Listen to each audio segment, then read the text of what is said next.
cleans it up, sends the city a bill, and then the city turns around and sends the property owner a bill. And then there's a procedure where you can if they don't pay the bill, then you can give certain information to the Weber County Treasurer, and that becomes a lien on their property, so that eventually it has to get paid.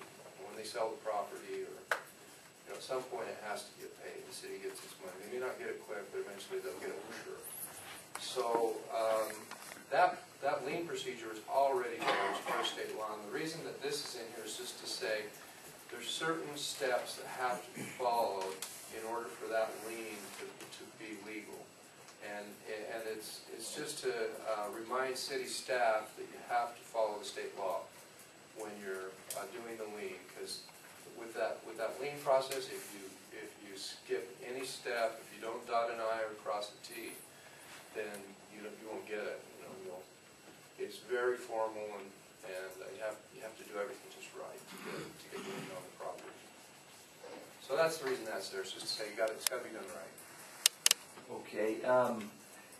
Also, the other question I was just kind of wondering about, you'd mentioned that we're going to retain the option to still cite it criminally. So I mean, will that mean it'll just stay on the city code as it's written now, or are there going to be some modifications to that? Do you foresee, or how?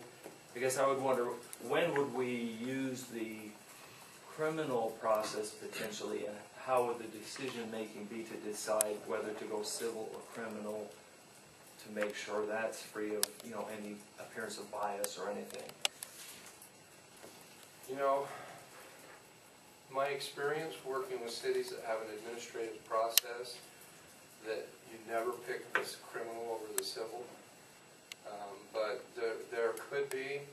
I mean, if you wanted to send somebody to jail, you need to cite them with if you were that mad at them, and if what they were doing was that inappropriate, then there may be a situation. I think basically it just keeps the city's options open, and the state law allows you to do it that way. You have to pick. You can't do both. If you pick the administrative route, you can't do the criminal, and vice versa.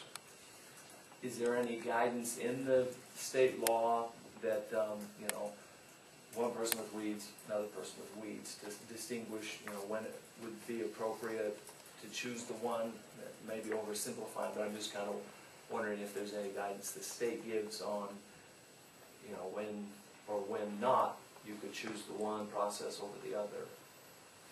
No, there's not. Okay. It's really up to the discretion of the city officials that are involved.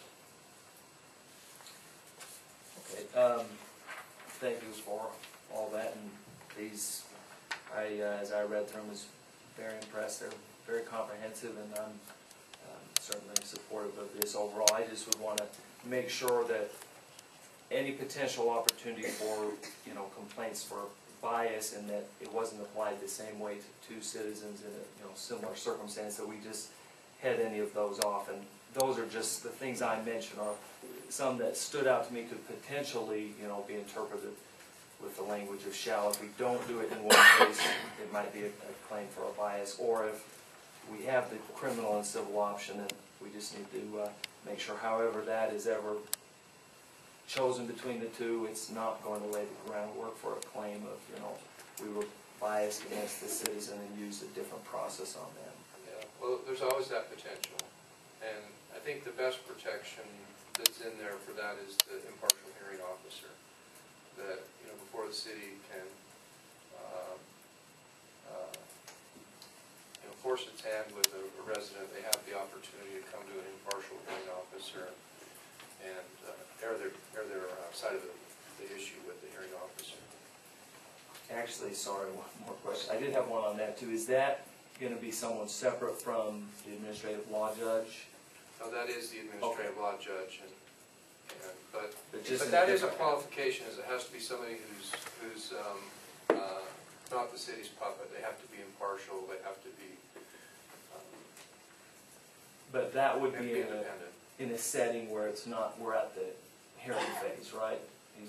Or is that? That is the hearing. Okay.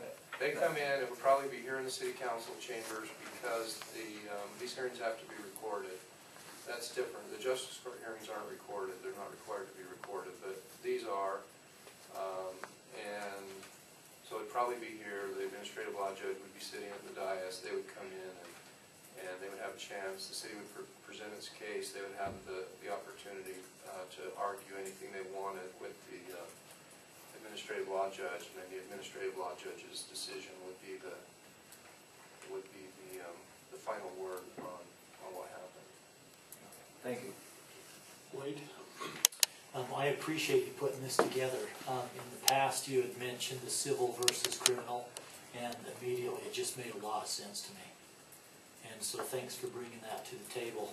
On this issue of paroling it and so forth, enforcing it, I had just a real short, quick question was, are we going to be asking for another employee to do this?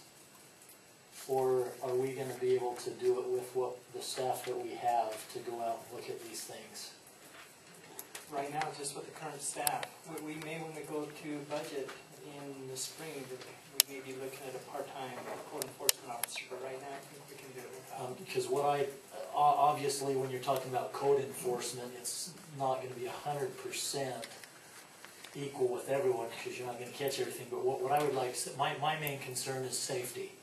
And like Weeds brought up on 2100, and there's some other streets here, main streets in the city that don't have sidewalks and so forth, and kids are walking to elementary school and they have to walk in the street because people aren't taking care of their private property there. And so for me, generally private property, they can take care of themselves, but when it comes to safety issues, we should have a way where we can go in and enforce them to do that or to pay for it to make sure that safety is maintained. But what I would more like to see with this, the way I would envision it, is hopefully let citizens maybe police it a little bit. And I'm sure all of us have probably had citizens from time to time state that they have a concern about this or this because of safety issues, rather than paying somebody to just go around and hawk over the citizens, and it puts this negative connotation out there. I don't think we need that to go around and just nitpick on everything. But if the citizen has an issue with safety on their street or something they've noticed, then we probably need to go and take a look at that. That's the way I would prefer to have it, rather than have a full-time guy just out there trying to nitpick with people. We have good citizens, and I think generally speaking, when somebody sees something unsafe, then that's where a lot of the concerns lie, rather than just going and trying to nitpick little things. Hey, Ron? Just for Brent and Wade's benefit, in prior years we have had a full-time code enforcement officer, but as we've hit budget restraints and as our code enforcement officer resigned, then rather than hire a replacement, Gary and his department have had the honor of being able to take care of that. So, and where buildings, construction has been way down, our inspectors have had a lot more free time, so they've been able to pick up some of the slack. So their building starts back up again and they start getting busy, then very probably we're going to need to either look for a full-time or a part-time person to step in for those areas. But currently, we've been trying to get by with our city resources. And with what you were talking about, Wade, as far as having somebody out there looking for violations versus having people report it, that's kind of comes back to the double-edged sword.